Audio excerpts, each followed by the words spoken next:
Puluhan mahasiswa Aceh yang tergabung dalam Gerakan Mahasiswa Aceh atau GMA melakukan deklarasi dukungannya sebagai relawan pemenangan calon presiden pasangan Prabowo Hatta di Aceh.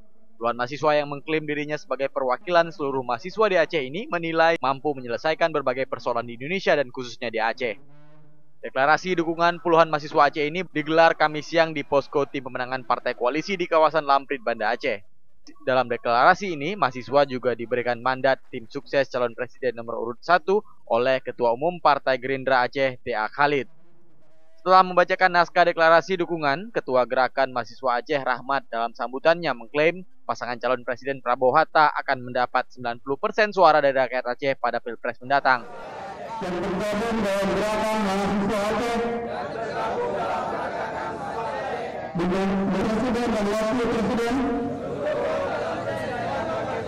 Prabowo Hatta. Prabowo dinilai mampu membawa Indonesia menjadi lebih baik dan disegani dunia internasional. Dari Banda Aceh, Raja Muda melaporkan untuk Aceh Video.